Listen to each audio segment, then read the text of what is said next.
All right, section B, ordinance number 17-02-01. Wind energy conversion system, section 4.3.76. We're here to review the setback provisions of the wind energy conversion system.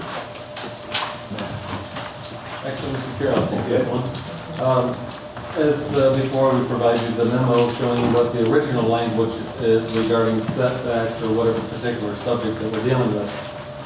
In this case, the original property line setback from the non-participating property line is 150% of the height of the wind turbine. And that, again, that's from a non-participating property. As for structure setbacks, our current ordinance has 200% of the height of a turbine from the base of the structure to the exterior wall of a principal structure on a non-participating property, and 100% of the height of the tower from a principal structure on a participating property. Now, going through the normal process that we've done, and the table that we provided you, the spreadsheet we provided you of what other communities had, and pursuant to comments previously, we did go back to the ordinances to see if the communities had updated their ordinances and are working on that in other sections, but the one being presented tonight for setbacks should be the most current ordinance in those other communities. Again, we're working from the stance of what's reasonable in the state of Michigan. We're finding what other communities have. They've also been through their own trials and tribulations with dealing with either going through the wind turbine approval process or going through the process and denying it. So either way, that's kind of the tack we've chosen through this, and that's where we've been. What we found, though, in this particular review is that our existing language was fairly middle of the road of what existing language or language in other communities was. So what we have here is property line setbacks under item A there at the bottom. The 150% as measured from the base of the structure to the nearest non-participating property. Principal structure setbacks 200% of the height of the wind turbine. And at the first starting paragraph, on page 2 here, strike that. That was one of those deals where you are tracking changes and you accept all changes. Well, that little bugger got in there, so it's essentially a repeat. We use the term principal structure, and this talks about inhabited structure on a non-participating property. That second paragraph there, so mix that. We also continue to have a 100% setback on a structure of an exterior wall of a principal structure on a participating property that is used for residential, commercial, or assembly purposes. Now we do have, is the Planning Commission may, at its discretion, require a setback not to exceed the above setback for principal structure for accessory structures, depending on the current use of such structures and potential impact to the use of those accessory structures. I believe we've heard in the past some concerns with trespass zoning or accessory structures on a property that may be existing, so we put that in there. We also added that when the turbines are within a vicinity of a school, hospital, church, public library, city, village, or self-zoned township, the Planning Commission may require that a greater setback be maintained, but shall not exceed 400% of the height from the principal structures used for such purposes or within those areas as described. So essentially, we're beefing that up if we're coming to the boundaries of a previously zoned or a township that has its own zoning, or a school or other facility that's going to have a large gathering of persons. Under item C, we've continued to 100% of the setback of the height of the turbine from a public road right-of-way or railroad right-of-way. No setback is required from a drain right-of-way. I imagine if the drain commissioner came in and said, I want that setback, and that went setback some, but right now, we're not including that. We also included a setback of 100% of the height of the tower from an above-ground public electric power line, telephone line, or gas transmission line. The gas transmission line will not be overhead, but you get the point, we can clarify that. Unless such utility owner provides a waiver for such setback. So that gives us a little variety there. Again, we have some staff comments here, some reference to MSU's sample zoning for wind energy systems and such. Again, though, we kind of found that we were in the middle of the road. Staff also put together kind of a simplified list here. The yellow is the majority of the communities, or in some cases, there's a mode, there's a number of communities that, two of them, so we highlighted all those in yellow. So in participating properties, property line setback, we have, there's minimum zoning district, we actually have 0% essentially. Under participating properties for principal structure or inhabited structure setbacks, we have 100% of the height there. You can see that though most of these were 1320, 1,000 feet, and 400% and 1,600. Those are very strict from a participating property. These people signed out. Is what I'm saying.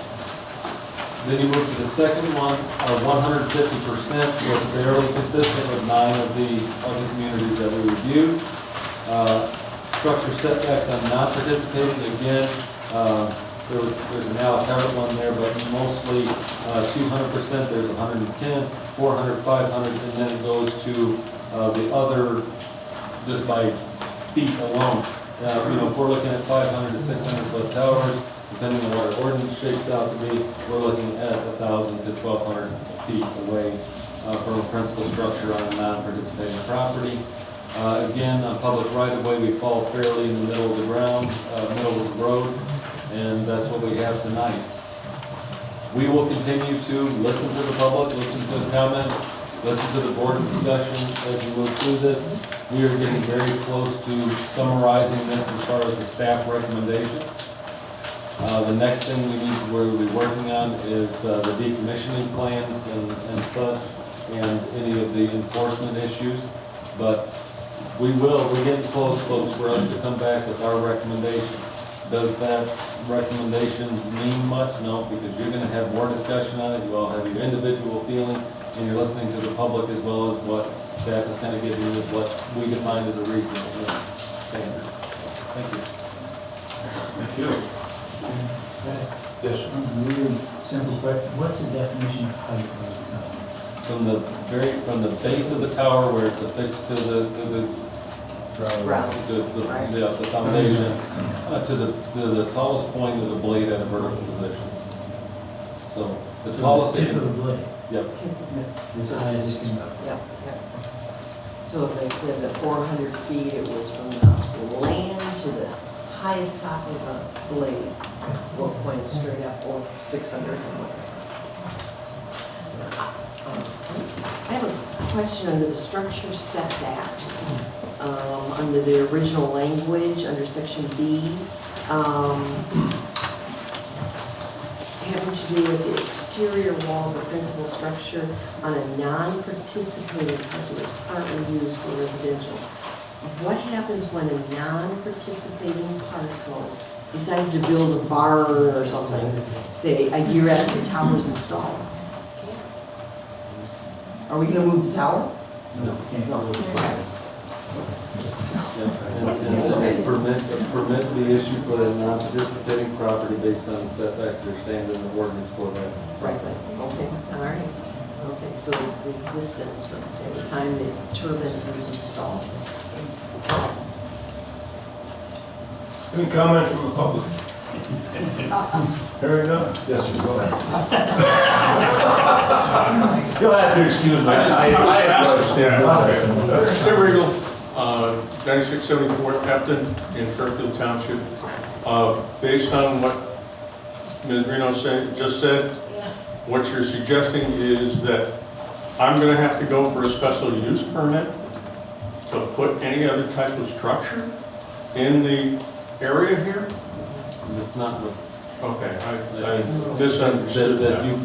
you would be able to be permitted within the normal zoning regulations to put what you want to do. Okay, but I would then have a problem with being within that zone that was. Again, a principal structure such as a house. The accessory structures, though, the planning commission can increase up to 400%, again, for existing. The remedy for all of this is for you to have a greater percentage of separation than from non-participating properties. and eliminate even the That consideration was going to be of my principal. suggestion. Okay. Okay, I would like to see the separation at property line at least 200%. Okay, and that would obviate at least a little bit of this problem. I don't know if you're aware of the turbine that just failed in Bloomfield Township, Saginaw County. They had a blade break. This time it didn't separate from the turbine, but it did break and shut the turbine down. Okay, and that's one of my major concerns. I live in a small parcel. I don't have a lot of separation. I don't have the 300 feet you're talking about for a 600-foot turbine from the edge of my property line in several directions. Okay, and that is a concern as far as I'm concerned. Okay, you know, Well, that may prevent one from going up. and that's what I'm looking at is if there is a major issue, you know, it's going to affect me. That's why I'm concerned. Thank you. Yes, sir. We'll go over, yeah, go ahead. I may, thank you. I think we've got a little presentation. Yeah, just short, bear with me. I had something else in mind tonight. Unfortunately, technology is not always my friend, and I don't have a cable that will connect my computer to your projector. So I don't have the ability to project this at the size that I would like, but I still want to at least play the video for the commissioners to see. This is just a short montage of some of the issues that we have seen with turbines over the last, well, I think most of them have all since 2008 and forward. I'm just going to kind of, I'm sorry, I'm going to turn off the volume. Should we come over by you, Bill? Yeah, sure. Okay. Well, you know, If everyone wants to come around, I'll be happy to move it right up here so you guys can actually see. I don't know how much you're going to see from the table we there. can probably see it from the table. Yeah, you guys come on around. So that's just kind of some background for you to take a short look at. The audience won't be able to see it. Yeah, unfortunately, with the lack of a projector, I can't. Don't shut the lights off. Turn right back on. The audio as loud as it could be, so the audience. No audio for this because I don't have copyright for the audio and I don't want to get a cease and desist letter from anybody tomorrow, so. I will, that's why I turned it down immediately. So, the first thing I want to, just you can take a look, and these are just some of examples of issues that have arisen with turbines over the years, dealing with runoff operations or overspeed events, fires, blades blowing apart, etc. So, some of the things we need to talk about are how rare are these issues with turbines. And if Apex had bothered to show up tonight, I would expect that they would have told you that they're very rare. Interestingly, this is the second meeting in a row that I don't see anyone here for this project. But the idea that these issues are rare is simply not true. Within 5-minute Google search, I found 3 incidents in the last 2 weeks, including a turbine that collapsed in Oklahoma, a turbine that collapsed in Nebraska, and then the recent blade failure that was mentioned here in Saginaw County. And I've got a quick question. Good Sure. point of fact. Do you know how many turbines are in the US? I do not know how many are on the list. Does that help us give an idea of the percentage? Well, I didn't know. Yeah. Sure. So if you could look that up and push it for next meeting. I will see what I can do to accommodate that request. But they're obviously not rare. And we've had at least 5 other instances in Michigan in the last year that I'm aware of. And then in the packet of materials I gave you a red line of staff's proposal today and several other documents, one of which there's 3 articles in there identifying the 3 incidents that I just mentioned. And then there's also a summary in there from the Caithness Wind Farm Foundation showing 2,089 wind turbine accidents between, I believe, 2008 and today. Accidents meaning? Accidents is a broad term. It would involve anything from personal injury to people, injury to property, turbines blowing apart, dropping blades, ice throw, debris throw, fires. Anything from failure to actual physical harm. Correct. And you've got the documents there so you can look at that yourselves. But the bottom line is it's common sense. The more turbines we build, the more likely we're going to have more incidents. And that's precisely why a sufficient setback is critical to maintaining the health, safety, and welfare of your residents. So the other thing you need to think about with a setback is that it's simple and objective. When you're dealing with sound limits or shadow flicker limits like we talked about last time, there's a potential for gamesmanship. As I may have mentioned before, there is one township that's in litigation right now because their sound limit, the ordinance says it shall not exceed. The developer says, well, that means the average sound shall not exceed. It doesn't say average. That's the games that you see, okay? You don't have that with a setback. Either it's a certain distance away or it's not. It's verifiable, it can't be gamed. So that's why it's critical to providing safety to your citizens, because you don't run into that gamesmanship. And as as you're well aware, safety is the #1 priority of a planning commission, period. You gotta make sure it doesn't harm the health, safety, and welfare of your people before you consider anything else. So, as one gentleman mentioned, he wants to see the setbacks greater at property lines, because you have a right to use your entire property. And that's what I'm going to encourage that you do here. This proposal from staff includes a property line and a principal structure setback. And at first blush, that seems like a reasonable approach. But in my experience, that's an attempt by the wind industry to encroach upon your citizens. I hate to keep interrupting you, but if I don't, I'll forget the question. Sure. So please bear with me. So, in one of the earlier meetings, you were talking about waivers. Right. So, now, if this gentleman here signed the waiver, then the setback wouldn't pertain to him? Yeah, he can sign a waiver, and I'm a firm believer in the right to So then the contract. setback wouldn't make any difference? Right, he's making that choice to sacrifice the safety of him and his family in exchange for compensation. If he makes that choice, by all means, I'm a firm believer in letting people suffer the consequences of their decisions.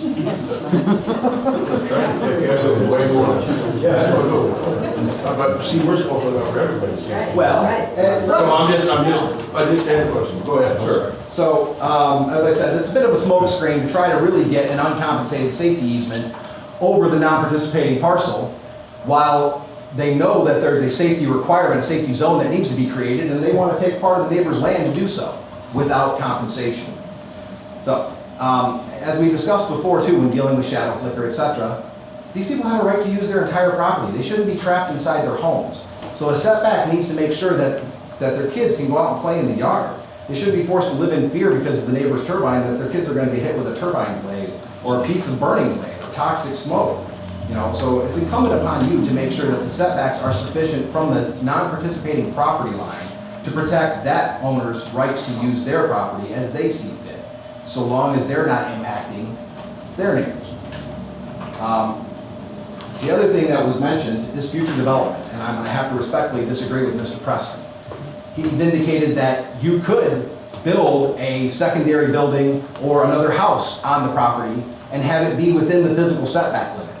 I will tell you that if you do that, someone like me is going to come in and say, well, then obviously you don't believe that that's a necessary setback for safety. That's an arbitrary and capricious number. But if they sign the waiver, that would be acceptable. That's a waiver, that's a different scenario. They're waiving their rights. It's oranges and apples. We're talking about what you're going to force people to be subjected to versus what they're willing to subject themselves to in exchange for compensation. Consent and compensation is a theme you're going to hear me hit on over and over and over.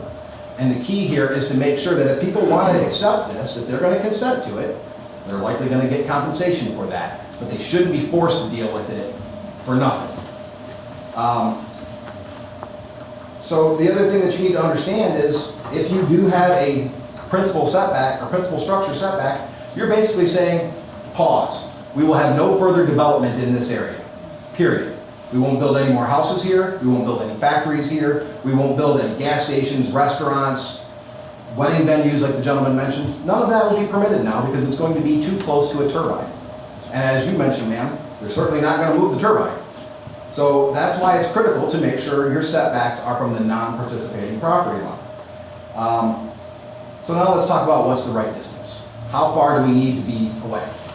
And as you may surmise, I wholeheartedly disagree with staff's assessment that 150% from a property line is sufficient.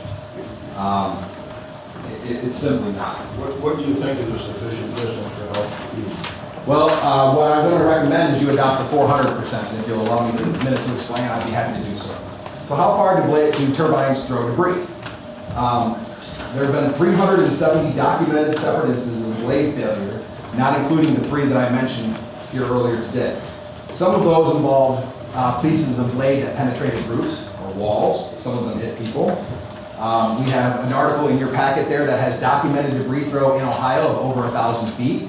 And the one that you saw there where it starts spinning really fast and blows apart, It was gold.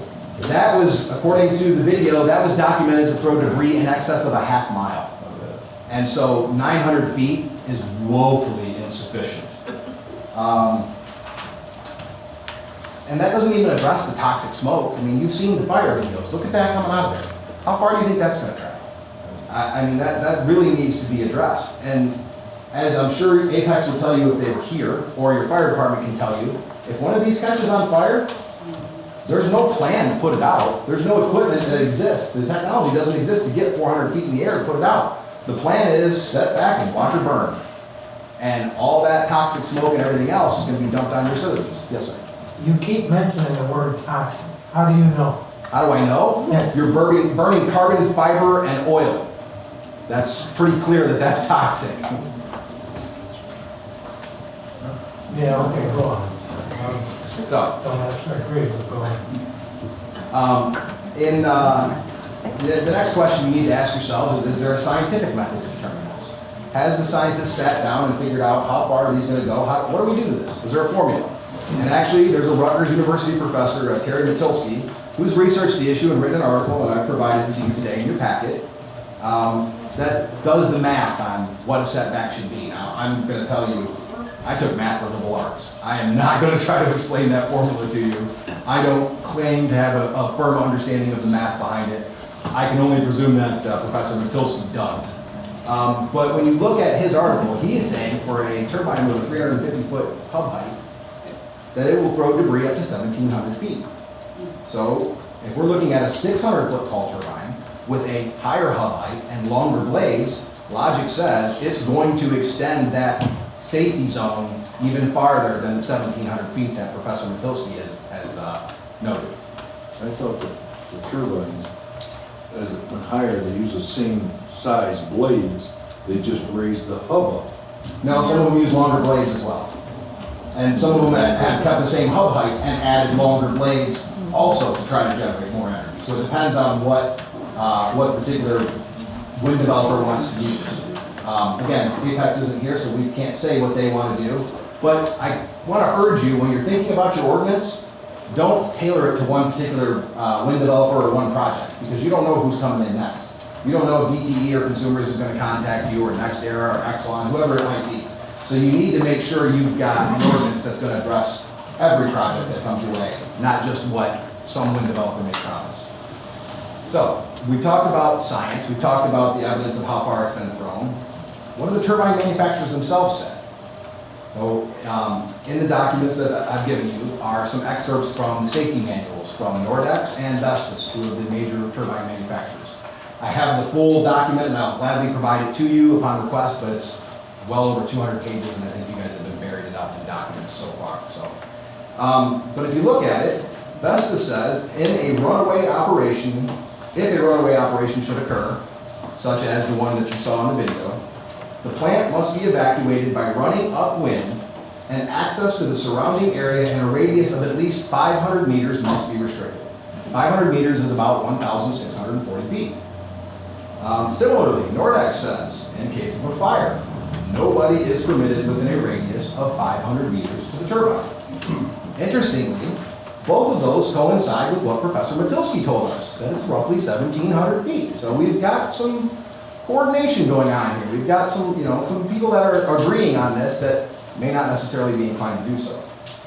Now, like many of the residents of Shiawassee County, I have young children. I've got 7-year-old twins, to be precise. And when I was facing this issue back in 2011, one of the things that came to my mind is, how do I teach a 2-year-old what a runaway operation looks like? How do I teach them which way is upwind and how far is 1,640 feet? You can't. The notion that a parent would have to worry about the child playing in their own yard being hit by burning debris is ludicrous. And you have the ability to stop that. You have the ability to put a setback in place that'll make sure your residents don't have to worry about that, just so the neighbors can make a buck off the turbine. And even if I could teach my kids that, how do I make my house retreat? Anyone know? I don't know. I mean, you can't pick up your house and make it move in the event of a fire. So you're just sitting there letting it get hammered by burning debris. So, next up, what does MSU recommend? And that was mentioned by staff. Now, inexplicably, they failed to give you the full context of that recommendation.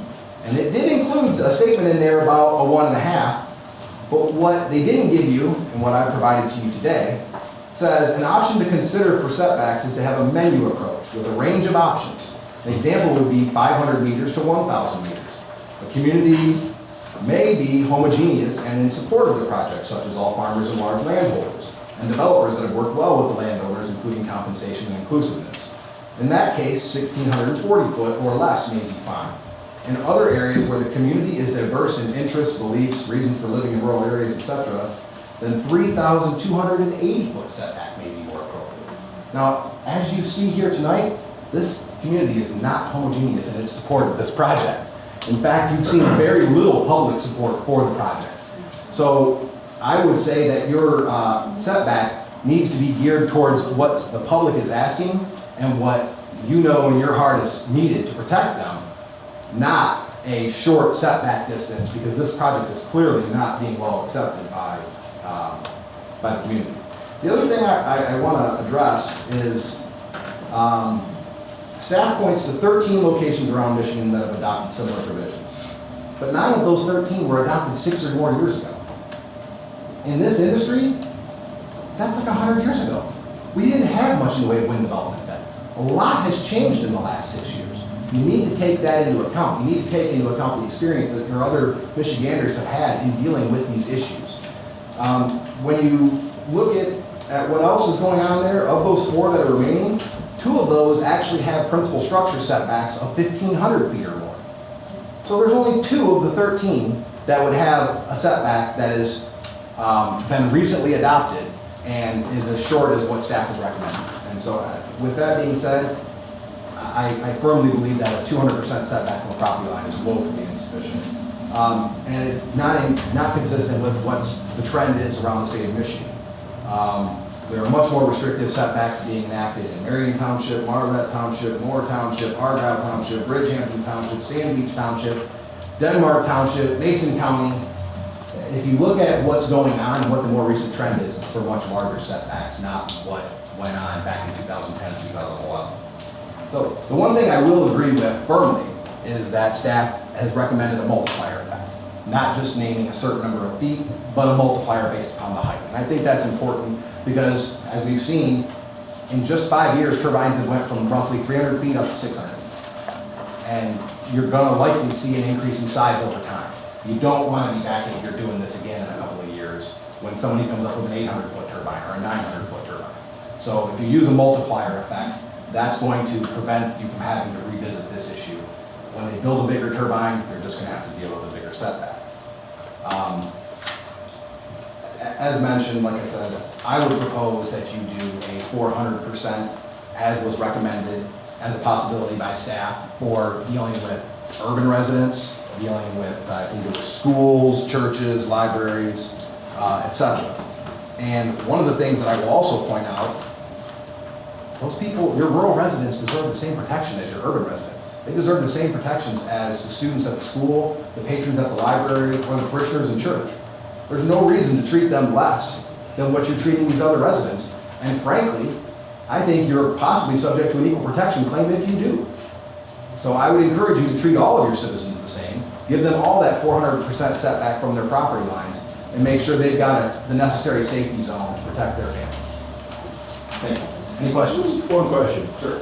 Could you give me either a multiplier or X amount of feet from a turbine that you would sign a document guaranteeing the safety of anybody from that distance? Yeah, 10 miles. Their health, 10 miles. So you're saying 10 miles is You're asking me for a guarantee, so I'm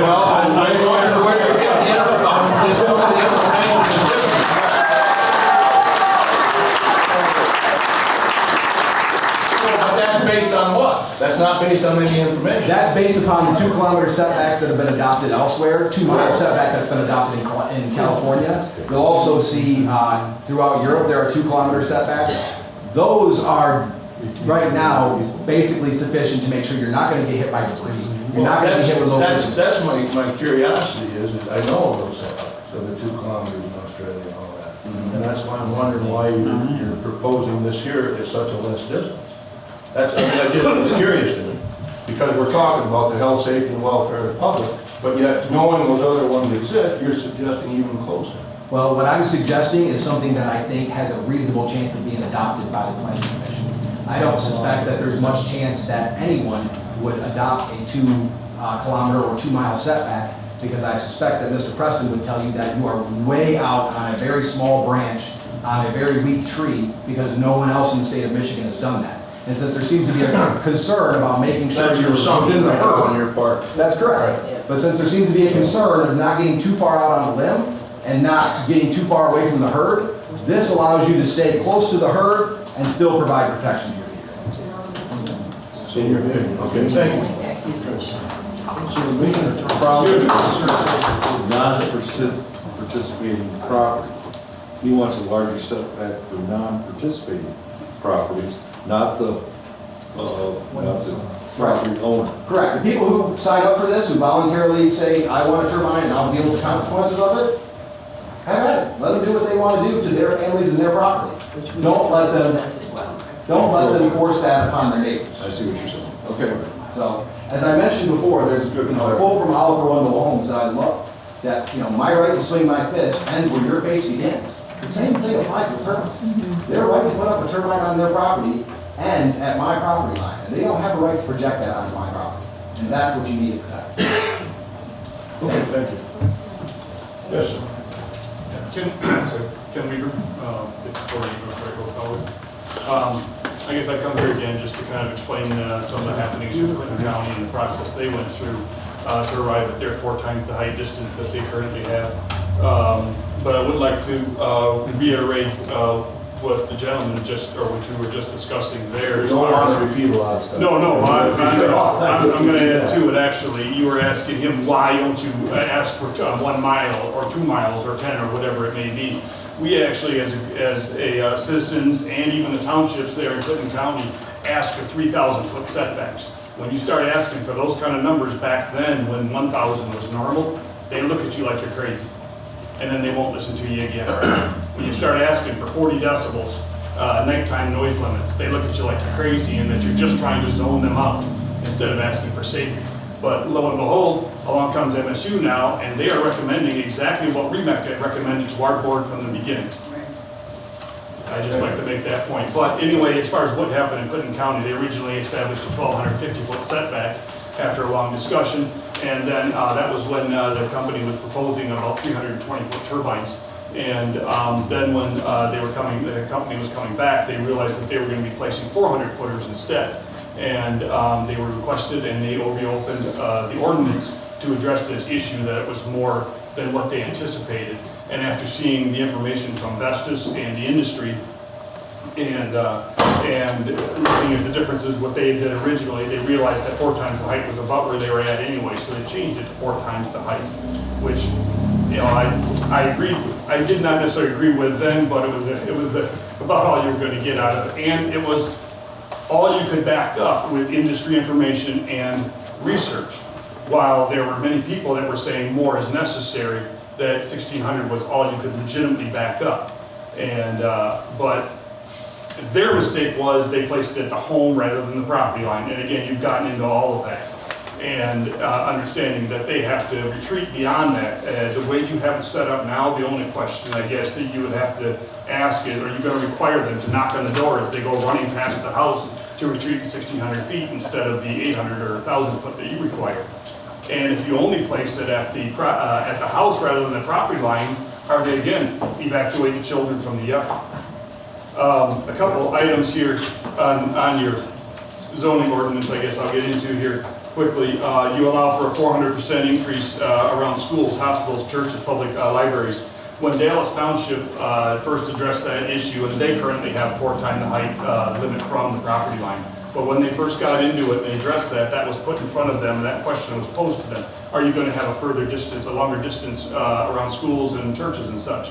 And then they can't come to realize that why just there when the children are spending twice as long at home and you're only going to allow 2 times the height there? And they're sleeping there at night and such and playing in the yard. Why are you going to have a separate allowance for that? Also, as far as property lines are concerned, I couldn't help but notice that in your solar energy proposal here, you have noise levels there limited at the property line. Glare shall not glare onto nearby properties. And your setbacks, 50 feet, or no, I'm sorry, property line, again, 20 feet side rear property lines, all property lines, no homes. And as far as your list of other counties and such, counties and townships, and even cities here, some of it's rather misleading, if not completely false. City of Ionia, if I read it correctly, they're talking about wind turbines on top of buildings here containing wind energy systems. That is a small wind turbine ordinance. That is not a utility scale one. But unfortunately, this here is addressing all turbines. This is not just for wind. You don't have a separate energy. small scale? I'm We sorry. do not. This 12-month moratorium is for all windmills. Okay. So as far as I'm concerned, this is addressing all windmills, because that is what the moratorium is for. Okay. If I want to put one in my backyard, I'll be subject to this. Okay, I'm sorry, I couldn't count. And I think that's going a little overboard if I want to put another one in my backyard. So anyway, go ahead. Well, that's why Clinton County had a separate one for a small scale wind turbine. And this is that exactly. That does not take into account a utility scale one. That is rather And misleading. Mr. Chair, I think Mr. Weaver is, and we have other people. Yeah, Let's wrap it up, Mr. Weaver. Okay, real quickly here, Emmett County, it says no setbacks, no setbacks. They base their setbacks on their noise limitation. They originally put 35 decibel, they now have it 40 decibel from, I believe it's property line, but that is how they set them back. That requires more than the 1,000 feet required. Huron County, I believe that's a perfect example. We're not here to talk decibels, I don't mean to interrupt you, but we're here to talk setbacks. Well, I'm just saying their setbacks So- based on their noise limitations Okay. rather than their physical. Again, that's misleading when you take it as zero that they're not setting it back, that they are setting it back. And I won't get into any more of them here, but by and large, like he said, these are mostly meaningless. MSU has pretty much replaced all of these precedents. Would you? MSU's replaced all of theirs from 10 years ago, too. Correct. That is what they did. It They replaced it. Just like building codes, you update them all the time. Would you use an average of old building codes, of old electrical codes? No, you wouldn't build your new building that way. You would use the most current, and you would require that on a special land use permit. Why would you build a new ordinance based on old information or averages from old information? All right, we'll take that into consideration, thank you. Yes, ma'am. Jamie Betts from Middlebury Township. My husband and I have traveled 2 times to Port Huron County to see how what the impact is of living in a wind turbine industry. And the first time that we traveled, we met some lovely people that were just distraught that couldn't sell their homes. One gentleman was living, I think I spoke about this last time, but I'm just setting this up. He was living away from his home because he couldn't sell it. He was living in an apartment elsewhere until he could sell his house because his job was nearby. We traveled there a couple months ago and they're gone. Their houses are gone. Their houses have been bulldozed and it's ugly. It's barren land. And we met this couple. They do not want me to tell their names because they're so distraught and their life has been basically changed forever, and they're contracted individuals. They are landowners that are receiving compensation. And I asked her to come travel here, and it's a 2.5-hour trip one way, and physically she just can't, so I asked her to write a letter, and I would like to read it to you tonight. To whom it may concern, I live in a rural area of Huron County north of Pigeon. And if you ever have the opportunity to travel there, this is not her letter. It would be wonderful that the people making the decisions for the majority of the residents in Shiawassee County could really go talk to people that this has impacted their lives. We have had wind turbines in my township since 2007. My home is surrounded on 3 sides by wind turbines. The closest ones are 1,320 feet from my home. On a clear day, we can count over 180 turbines from my home. At times, the noise is deafening. It sounds like a NASCAR racetrack. Sleeping with the windows open is impossible. There are times when the house actually vibrates. I have a sound study to prove it, and she is a retired school teacher. Uninterrupted sleep is a major issue. Lack of good sound sleep causes many health issues. I had an energy company rep tell me to sleep in my basement, the noise level would be better there. The noise is twofold. The sound you hear and the infrasound that you can't hear, but the body feels it. When the turbines are running full force, I have pressure in my ears, visual disturbances, heart palpitations, and an all-over uneasy, queasy feeling similar to car motion sickness. When I get in an area of no turbines, the symptoms go away. They actually just returned from a 1-week tenting trip, and they're in their 60s, and they said it was the best time they've had in years because they could lay there at night and see the stars in the sky and there was no noise. They can't see the stars at night at their house. I have documented this many times. The shadow flicker produced by these machines encompass to the east side of my home in the morning and the west side of the home in the PM. The turbine from the east is 1.5 miles away. That's 7,220 feet, where she is getting flicker in her home. The husband woke up at 3 to 4 o'clock in the morning a couple months ago, because he's a farmer, so he's used to getting up early in the morning. And there was flicker going on all over their bedroom ceiling. It was from the moon. Can't escape it even at night when you're trying to sleep. You cannot have curtains open, for all you see are the red blinking lights. They do not see the stars anymore. To drive among them is disorienting. It looks like an industrial area gone are the pristine farm fields, and that is true. It's amazing how the landscape has changed. Our quality of life has been forever changed, and these are people getting compensated by these industrial wind turbines, and not in a good way. If my township had stronger setbacks or used the property line, not the dwelling, I believe many of these issues would have been avoided. In the beginning, I was not against the idea of green energy by way of wind. I have a wind lease, but after living among them, I wished I didn't. There will never be enough money to make up for losing your sense of well-being, quality of life, and health. Thank you.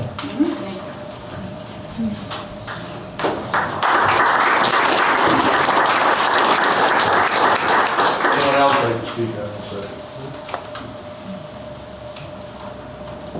Yes.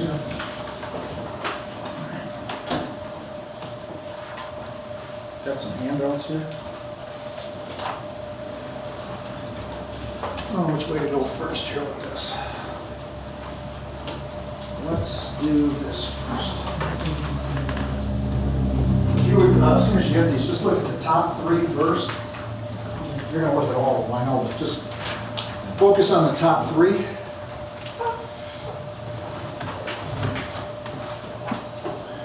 can have that. There it is. About a year and a half ago, when I was first attending a township meeting, the top 3, this is surrounding sound pressure limits for wind energy conversion ordinances. It has Akron, Fairgrove, and Wisner townships in Tuscola County. And the decibel level is 50, 55, and 50 at the residence. This is what was handed to us. And in the lower right-hand corner, it said Nextera. This is what they gave to the township officials, and the township officials have kept going back to these 3 townships all the time. I mean, over and over again. They say, well, look, these are the ones that are around us. So I did some research. I came up with the 3 on the bottom. Just for the ones around us: Columbia, Guilford, and Marion Township. 50 at the residence, 55 at the property line, 50 at the residence. I said, well, I can do that too. Okay, I came up with the exact same thing. And then I said, but let's go and see what other places in the state have, not just the people around us. I'm not sure. This has to do with setbacks? Yeah, oh, no, I know. I'm going to tie this in. I understand. I'm going to tie this into setbacks and dealing with Michigan State. If you look at the bottom, just look at the bottom first. The top part you can read when you want. The top part just shows moratoriums and referendums and so forth that have been passed in the area. The bottom has sound and setback limits for Elmer Township, Bridgehampton, Claybanks, which is near Montague or north of Muskegon. I use that one because I taught school there in Montague. Denmark, Hamlin, Merritt, MSU, Pere Marquette Township and Sand Beach. And if you look at the setbacks, you know, if you look at 3,000 feet, if you look at 4 times the turbine height, if you look at 2,640 feet, the first sheet that I gave you, those are all old numbers from years ago, 5, 6, 7 years ago. The ones on the bottom here are more recent. This is what happens when people say, you know, we've talked to these people in these other townships, but they're not happy, so they came up with the 2,640 feet or the 3,000 feet or the 3,500 feet. So please consider the ordinances that are a year or 2 or 3 years old, not 5, 6, and 7 years old. That's what I wanted to use it for. Now, if you look also, coming up at my next handout. Oh, you said the same thing. I had, if you look at MSU on there, I have 2,500 feet, I believe, because that's an average, approximate average setback. What did you have? 32, What? 3,200 1640 to 3280 is their range. So I put the 2,500 in there as a type of an average, because not only did they mention 1 or 1.5 times the turbine height, but they also said, you know, it could be 2,500 or it could be 3,200 feet, somewhere in there. So look at the whole thing. Don't just look at 1 or 2 or 3 things or 5 things that were presented to you. There's still more research that has to be done. This one, you won't have any idea. This is it. I'm all done with these. Yeah, there's not, you're going to have to take notes on this one.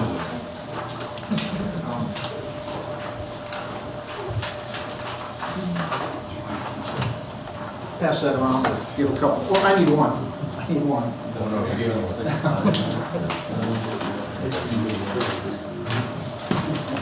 Okay, these numbers,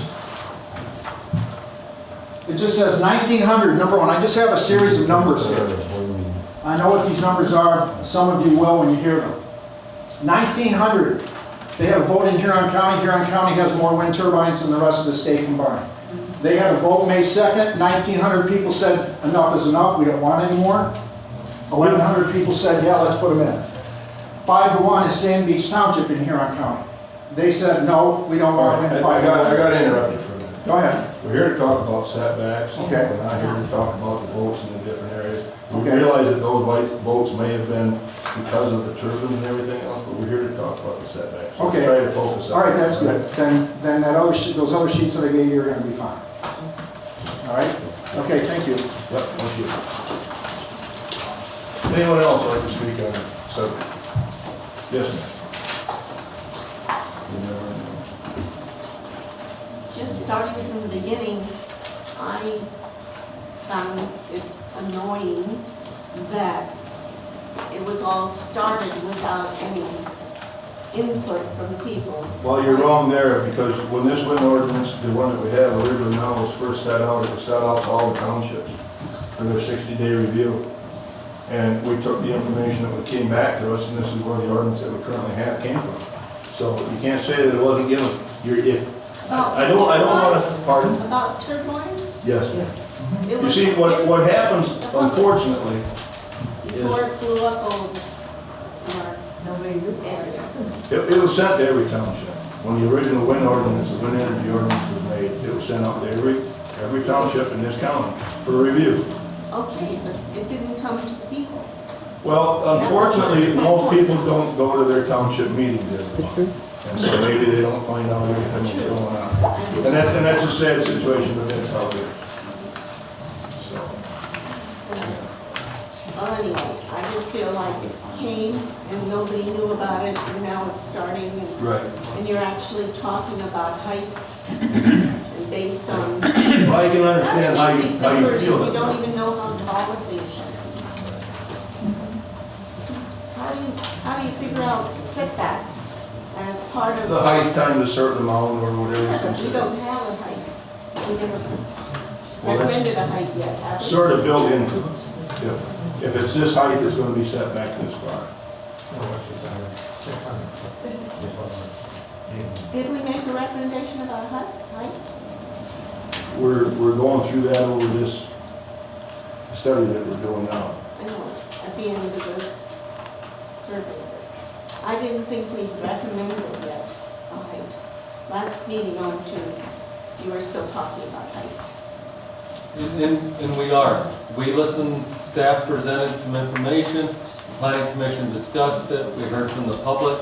Staff will be coming back after the next month's meeting with a recommendation for height, decibels, noise, the whole gamut, and then we can have this conversation all over again, but not in parcel. I still think Ma'am, I'm going to agree with you 100%. Nobody here can argue that point, okay? Man, you had something I else. just wonder if there's a time limit on how long everybody gets to speak, because it feels like you're cutting everybody off. That gentleman down there got cut off, he got cut off. Well, it's 3 minutes actually, but we've been letting it go further than that because we realize that you can donate your time 3 to someone minutes to else. give you our opinion, and the rest of our lives to stare at something on our back door and our property value takes shit. No, that's not it at all. If you think about it before you come up to say something, most generally, if you give it some consideration before you come to a meeting like this, you can condense quite a bit of information in 3 minutes. Yeah, I just feel like they're not being heard out completely, and there's a lot. Well, if it starts to get redundant, if they start to repeat the same thing that someone else has said, or if they get off the subject, which the subject and I just sat back, then that's not what we're talking about. We've already, we have certain procedure we have to follow in order to cover all this in 12 months. There's a lot to cover. Yes, there is. Mr. Thalen, can I address that briefly? Sure, go ahead. Just to clarify, during a member of the public's public comment, they can comment on whatever it is they like for that 3 minutes. If they want to get up and read the phone book for that 3 minutes, I that is understand. absolutely their right. I understand that completely, but this is specifically for the review of the setback. And I understand that, but if it's a public When comment. public comment comes in at the end of the meeting, absolutely. And I would concur with that. And special accommodations were made for the group tonight for the extended public comment period. In order for us to get through this, we'd like to hear definitely opinions, but we'd like to keep them to setbacks. It's within the planning commission's mind, and that's what we'd like to move forward to. So I hope there can be some reasonable consideration of that. I believe that all speakers have been given more than the 3 minutes that are typically allowed onto that. And we thank you for that. Well, you've been here every meeting. Yes, I have. We certainly have not been unreasonable. I don't. No, you have not. Okay. You're pretty good at cutting people off sometimes when you shouldn't, but. Well, But you got a job to do under. that's, when you see a dog walking down the road and I see it and you see it, we're both gonna be fighting that dog down. And there's not a problem, that's how we see it. Yep. But sometimes I will cut people off and maybe it doesn't seem to you like it should, in my mind perhaps. We understand that. We do thank you for your effort. I try, I work for everybody here, don't ever forget that. Brian? Brian Martville, Venice Township. Apex came in and recommended, said that they wanted they wanted 600 foot in their ordinance. Did they make any recommendation about setbacks when they were addressing, in their initial talks? I know they're not here to defend themselves tonight, but has that ever been said? I would doubt that, Brian, because they would have to typically go to an ordinance. But the only time that Apex has ever tried to push a particular standard through was the height. Okay. There was no... They didn't mention anything about the setbacks. None at all, and they were set as they are now. So I've met with Atwell and Tradewinds who have been actively soliciting leases in our part of the county. So it's not just the west part, but it's the east part too, for those of you that are here, and our part hasn't woke up yet. So, but anyways, DTE, Atwell, they commonly are saying it's either 1250 or 1500. That's their standard, unless the ordinance is more restrictive. And so that's coming from them. So it's disappointing that the people who are wanting this aren't here to make some recommendations. We can't tell everybody they gotta be at this meeting. No, I understand, but you'd think if they want it, then maybe they could come in and help give some guidance, and they're not here to do that. So that information is very valuable to hear from another competitive turbine company, so I would love if you could provide the contact information. Sure. Thank you. Yep. Yes, ma'am. Kim Scott, Millbury Township. I just want to make a note and thank you for having consideration of the setback of the property line. Historically, I was born in this county. I left this county town. I went to college and I built a home outside of this county, and now I have come back to Shiawassee County. And my concern is not that I'm not necessarily wedded up to a participating landowner, but I realize I'm not the youngest one here. But to come back to the county and the township where I grew up was really wonderful. I don't see that. I don't see us. I see that if we aren't fair for all residents, that we will not have people coming here to purchase homes and moving back here. And I will state my opinion, I would not. In fact, I came back to an area where Michigan milk producers had sprayed water testing in wells, and I was livid because my family lived there. However, I feel that I am very open and science and things were presented to me, and I came back. I'm just heartened to think about we may just stigma ourselves as these are going to be these dinosaur kinds of things. I don't want to move. I used to work in Gratiot County. I used to teach in Alma, and I drove by them every day. No way in hell would I live there, and I'm scared because I'm happy. I came and I came back home. And what if I want to sell? And what if some of these people would like to sell and like move up or whatever? Let's think about kind of the future in the sense of not just now, especially for the non-participating and really fair setbacks. Because We're looking at everything we can, trust me. We definitely are looking at everything that we can. Thank you. Any other comments? Yes, sir. Tom Bishop from Bennington Township. I was wondering, we didn't address any of this, but if one of those things fail on your property, I've read articles where people said their company won't come in and do anything. It's just a dead horse. And what are you gonna do with a big monster like that? You don't have. I'm not sure how that works. I know of one up at McBain, that big wind farm they got there that shut down, for whatever reason, and it was just a very short time, and it was repaired and run again.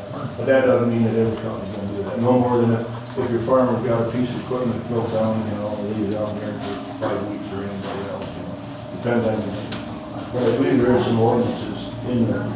Yeah, they have In a bond up. the bond, there's a bond set that if they're out of operation for so long, it has to be decommissioned and tore down and all that. So That'll be next month. yeah, that's next month.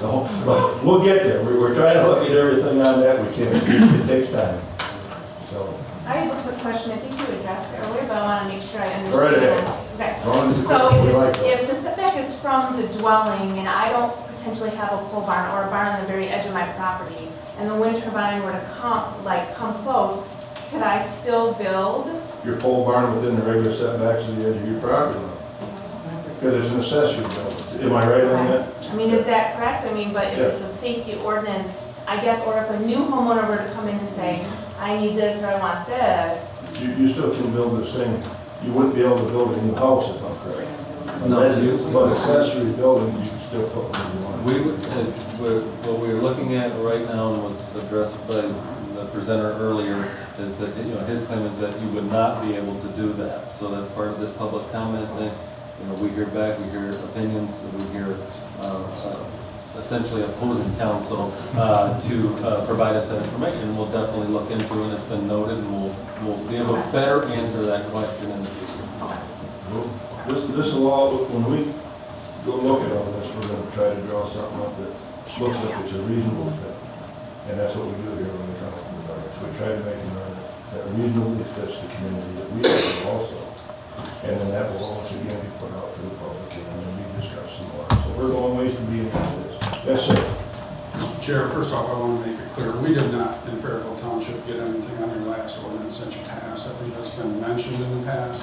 You didn't get anything on the wind energy conversion ordinance when it was? We did not receive anything. Second of all, on your setbacks, which is what we're here to talk about, my wife and I own land. Why is it unfair for us? We can split 40s off and people can build houses. But if there's a turbine over there, I won't be able to do that. So the comment made about killing growth is a very accurate comment. And I just keep seeing this going on and on. You're giving rights one way, or you're talking about giving rights one way, but taking rights from others. I don't think that was what was said. I think it was said is that a person could still continue to, seek a building permit under the way we understand it now and build a home or an accessory structure. That's what you're saying is essentially that we would restrict development within that setback. What the earlier presenter said though is that there may be some legal issues regarding that, and so we will investigate that. But we did not say that you would So be then we prohibited can build from a house building. within the setback. That is what our understanding of it is right now. It's been brought up. That may not be the case, so we will investigate that and come back as part of our. We're not set up to do anything. I just want to make sure that. Yeah, no, that's a good point to bring up. But will you have to disclose that when selling? I mean, I want to sign the waivers, I don't think a person would want to have that far from his house. Can I answer that really quickly? Just by way of example. Go ahead. So if you have got, I'm sure in your ordinance, you've got a certain setback right now for a house to be from the property line, whatever that is. Absolutely.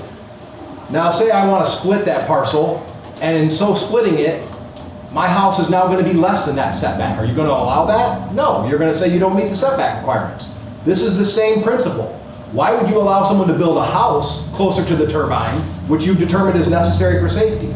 The same principle applies. So you're not going to be able to build within that setback zone. And the gentleman's correct that you're going to then deprive them of the lawful use of a portion of their property. Well, we're going to look into that a little bit more. But you may be absolutely right. Hi, Teresa Van, Shiawassee Township. I think Shiawassee County needs to be a leader in these setbacks and not a follower. And so if 4 times is really good right now, let's go 5 or 6. Let's go the 2 miles or maybe the 10 miles.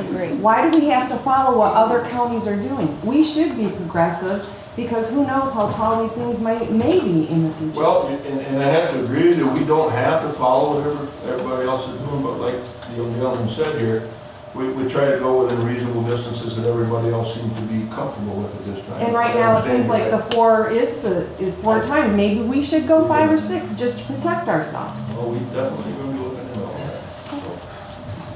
that. Great idea. Hang on, we got. Yes, ma'am. The couple that lives in Port Huron Township, she said, she's getting money, she's compensated. She says at least 5 times.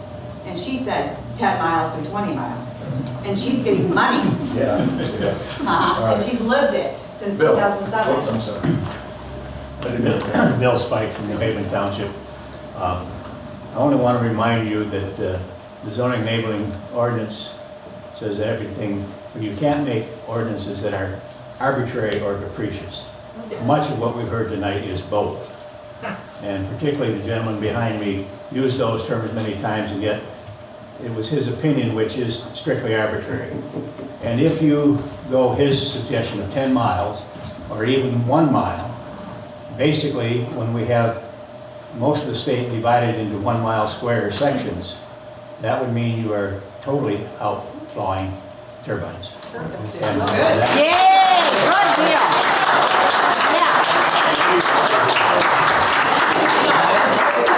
that will not fly in Michigan. That's our Constitution and under the Supreme Court. So, and there's some energy laws and stuff too. and so you need to be reasonable. And that's all. Thank you. Yes, sir. Along that same line, Bob Keller from Woodall Township. In Rush County, Indiana, which I know doesn't have any legal bearing here, because it went to the state Supreme Court, they had a very similar situation, very low setback requirements, and a bunch of opposition, and they ended up with a 2,300 feet setback recommendation. They were sued by the Apex all the way to their state Supreme Court, and the state Supreme Court ruled that they can change their regulations to protect their people. So this arbitrary and capricious thing, well, it's very big. Yeah, that's a real bad word if you have it used against your man. I'm Kathleen Canfield in Bennington Township. What I'm hearing here is that we're trying to establish an ordinance that meets Apex requirements. And I'm suggesting that we hadn't heard 600 turbines till they came to this township. Well, understand when this original wind energy ordinance was set up for the county here, the height was left open. The height was left open for the reason of, we did not know what new technology was going to bring about in the future. And at this time now, 600 feet seems to be the future. What So else? that's why we're talking 600 feet now. It's not because of Apex came in and said that. It's because our ordinance left the height open because we did not know what the future was going to bring for this. Okay, so don't misconstrue this. Well, I'm hoping that that's the case. The setbacks then, if those setbacks are established at such a distance, say a mile, if that's what you're talking about, Apex is gonna walk out, say you don't want them anymore. We have no That's the idea. question. That doesn't concern us. So, we ought to think about, again, about the people, and I think the lady's right. Why aren't we the leaders in this state instead of being the followers? I agree with you. Thank you. Taylor, may I defend myself? Just a minute. Okay, go ahead. I thought I seen another one. I just want to address the claim that the statements that I gave tonight are arbitrary and capricious in some manner. Every statement that was made to you tonight was supported by documentation that I gave to you, including studies from MSU, the study from the Rutgers University professor, as well as everything else was documented to have actually occurred. Arbitrary and capricious means there's no basis in fact or law. That is absolutely not what I gave you tonight. Arbitrary and capricious doesn't mean treating the people differently, same situation in a different manner? I believe maybe it does, just a little bit. Necessarily, it depends on the circumstances. That's right. But that would be more of an equal protection issue, not an arbitrary and capricious decision. As long as your decision is supported by competent, credible evidence, it's not arbitrary and capricious. So if you've been presented with scientific studies that explain why a setback needs to be a certain distance, or if you've been provided with documentation of ice throw, debris throw, fire, what have you, spreading out to a certain distance. That means that your decision is based upon that. It's not your own decision. That's all that means. Correct. You have to have some basis for your decision. You can't say, you know what, I don't like her green shirt, so now I've decided we're going to have 500-foot setbacks. There's got to be a rational relationship between the regulation at issue and the harm you're trying to prevent. All right. That's what you need. Thank you. All right, folks, I guess that wraps that up. Whoop. One more? Well, maybe I'll. Make it short, buddy, if you're good. I'd just like to make a point on your 3-minute limit thing. The discussion before was, we realized that too in Clinton County. So we as a group, put together, I believe it's at least a 12-page document, supporting all of our recommendations that we had. And it all came from scientific studies that was all footnoted, nevertheless. We presented that to the board for what good it did. But that is an option, is for you as individuals to write letters or to put a report together backing up everything. That actually gives them something to base their information or base their decisions on. Give them scientific information. Yeah, we can't sit here and as much as we'd love to, you know, if when somebody gets up and goes, look, I think that this is the way it is. We can believe you, but we have to verify, okay? Because otherwise it's going to be he says, she says, and you know, the rumor started this way, and that's the way it ended up. That's not what we're here for. So it takes us time to sort this all out, but we do try to do that. If the only information that they get is from Mr. Preston, that is going to be the only information they get. Provide them with the information. Well, and that information may still come from scientifically backed information. Of course. But that doesn't mean that it's wrong information. No, but it's the only source. Verify. I'm not saying it's right or wrong, but if you don't like what they're receiving, provide your own information is what I'm saying.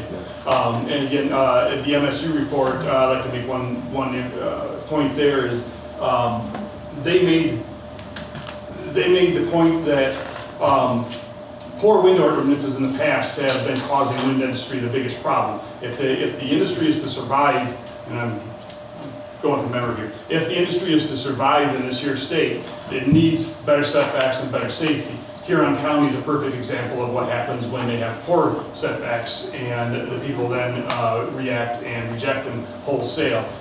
Mason County, they had to do the same thing. They had problems. They faced it. They upgraded their ordinance to, I can't even remember the number now, they're up to about 2,500 feet. We're looking into the setback. Yeah, and I understand, but you know, you need better setbacks, just, not that I want to help the wind industry, but it's going to cause a repercussion. I believe that we found out in Isabella. Thank you. Yes, sir. What I was going to say briefly in about 30 seconds, Huron County has more wind turbines than the rest of the state combined. Their setback is 1,640 feet at the house or at the inhabited structure, whatever that word is. And the people voted 1,900 to 1,100. We don't want them anymore. So that's a 1,640 foot setback. Okay? I remember that, actually. Okay, hearing nothing else, we're gonna continue on with the meeting. We'll take a short break.